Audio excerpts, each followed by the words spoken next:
Kalaupun mereka mencoba menyatakan si Peggy pelakunya atau ini pelakunya, memori mereka nggak cukup untuk menceritakan itu. Jadi kesaksian sangat lemah. Makanya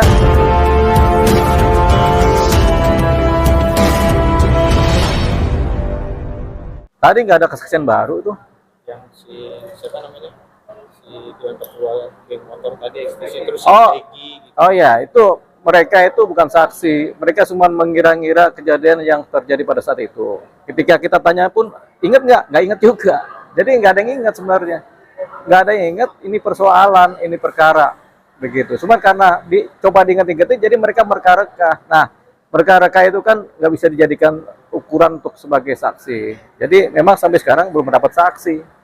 Sekarang kita tanya, saksi mana yang menunjukkan si Peggy Setiawan sebagai pelakunya, melihat langsung dia mukul atau melempar atau ini. Nah, nggak dapat.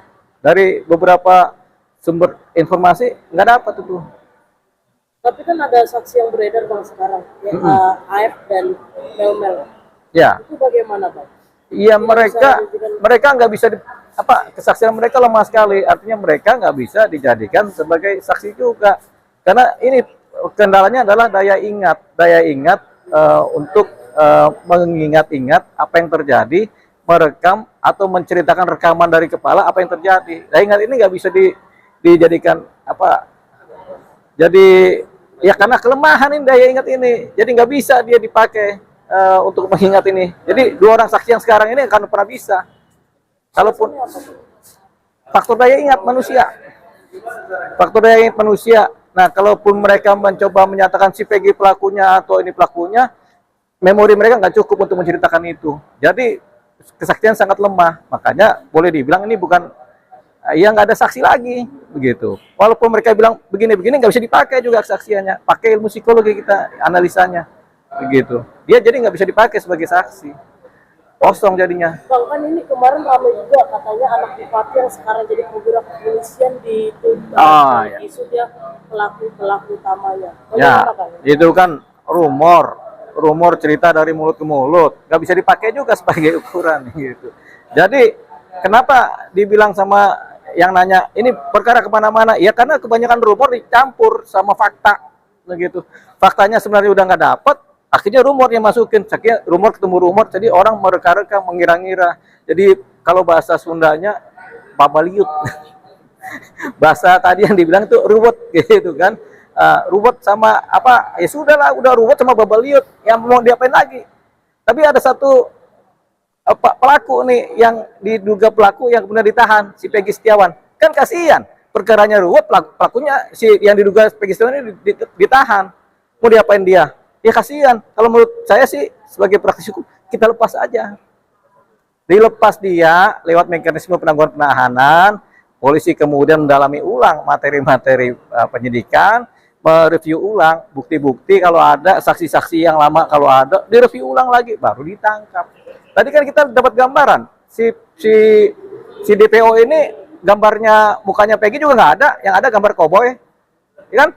Kan gila aja tuh DPO gambar koboi, topi koboi. Orangnya nggak kelihatan, tiba-tiba si Peggy Setiawan ditangkap, kan begitu kan. Nah, jadi ini yang namanya semena-mena dalam penyidikan, dalam penangkapan. Nah, bagaimana solusinya supaya nggak menjadi rumor berkepanjangan, supaya nggak jadi ribut, supaya nggak jadi malah merusak citra kepolisian? Ya sudah, langkahnya depondering perkaranya.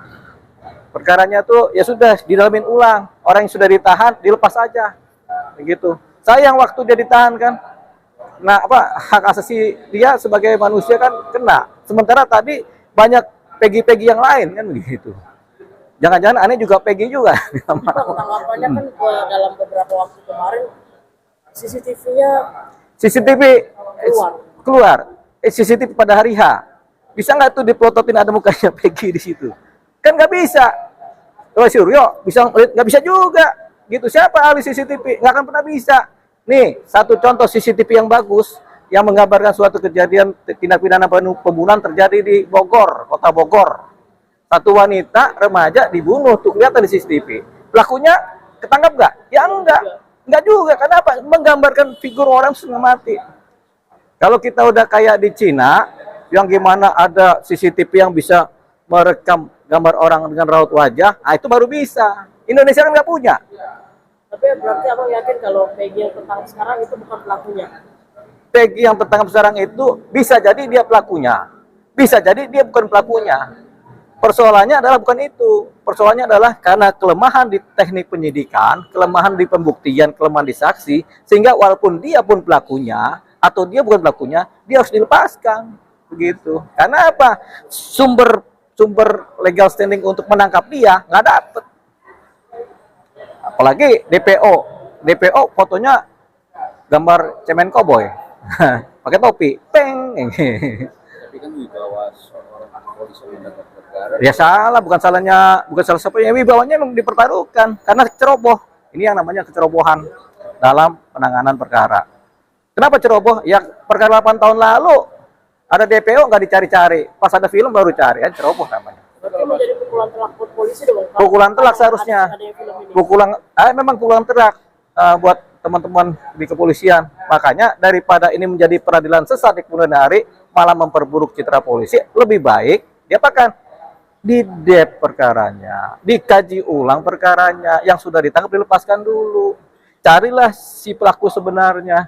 Kalau ada bukti-bukti, kalau ada saksi-saksi yang mendukung pada waktu itu. Kalau nggak ada, ya biarkan aja perkara ini berjalan seadanya, gitu. Bang, ini kan yang terbaru nih soal pengakuan narapidana yang bersama 8 tersangka lainnya. Ya. Bahwa ke-8-nya ini memang dibilang katanya dia tidak melakukan itu gitu. Jadi ada unsur keterpaksaan gitu. Iya. Seperti apa Bang? Biasa itu dalam berperkara kan ada orang dipaksa, ada orang terpaksa, ada orang rela hati kan begitu kan. Nah, dalam penyidikan juga begitu. Ya, ini kan pengakuan-pengakuan baru. Nah, ini hanya bisa kemudian diujikan di peninjauan kembali, ya di PK-kan. Kemudian dilaporkanlah siapa yang melakukan penekanan-penekanan itu terhadap saksi yang menjadi tersangka. Nah, itu biasa itu dijalankan. Jadi ini langkah hukum sendiri, artinya hak hukum dari seseorang yang tadi. Siapa itu juga semuanya juga mungkin dipaksa juga suruh ngaku kan. Akhirnya sebenarnya yang lain masih ditahan, ini beberapa udah lepas. Jadi ini yang harus jadi masing-masing punya hak hukum untuk menceritakan baru lagi. Semakin diceritakan dan semakin menjadi terang dan terbuka dan transparan, kita akan lihat bagaimana kinerja aparat kepolisian di Polda Jawa Barat yang sebenarnya, di Polres Cirebon yang sebenarnya seperti apa. Nah, ini juga harus disanggah. Kalau memang apa yang disampaikan sekarang ini ternyata enggak seperti itu, pihak penyidik yang lama harus menyanggah ini. Pihak Polres Cirebon harus menyanggah, nggak ada itu yang begitu-begitu. Seperti itu. Bang, soal ini kan publik juga bertanya-tanya nih, Bang. Kenapa bapaknya yang ini sampai detik ini setelah kasusnya mencuat ini nggak pernah muncul gitu? Oh ya. Buat pengakuan gitu. Nah, Iya. Jadi publik tuh apa ya? Mungkin bertanya-tanya gitu. Ya, publik bertanya-tanya kenapa bapaknya Eki yang korban nggak pernah muncul. Ya, itu kan haknya bapaknya Eki. Dia mau muncul apa enggak kan suka-suka dia.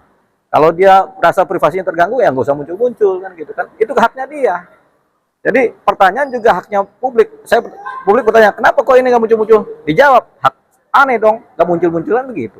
Tapi menurut Bang Deo sendiri, kiranya gitu, harusnya dalam kasus ini gitu, apakah butuh nggak sih sosok bapaknya Eki sendiri gitu untuk mengklarifikasi gitu terkait pemberitaan ini? Bapaknya Eki kan korban, keluarga korban kan.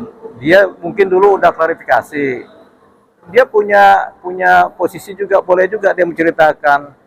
Ya cuma kan karena dia adalah aparat penegak hukum polisi juga, mungkin ada batasan tertentu untuk memberikan keterangan-keterangan kepada publik. Jangan sampai malah menimbulkan keributan baru. Jadi ada kebijakan-kebijakan mungkin yang dipakai oleh beliau gitu untuk apakah harus tampil depan publik apa tidak begitu. Harus memberikan terang apa tidak. Cuman karena dia polisi, dia pasti paham yang punya hak untuk menyampaikan apa-apa. Ini kan penyelidik segala macam kan polisi yang ada di Polres Cirebon, yang ada di Polda. Dia kalau ngomong salah bahaya juga begitu. Ya.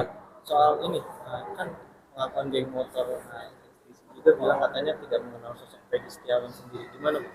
Ya tadi juga ngomong nggak kenal tuh sama Peggy Setiawan. Berarti kan dia bukan anggota geng motor. Nah, iya, gimana? Cuman mungkin dia anggota geng satu lagi tuh, geng kuli bangunan. Iya, anggota juga itu. Nah, itu mereka harus kejar juga tuh, jangan sampai kemudian ribut begitu. Jangan sampai anggota geng motor ini kan bukan anggotanya. Berarti kan salah kamar ini kan. Gitu. Soalnya anggota geng motor bilang nggak kenal sama anggota si Peggy ini.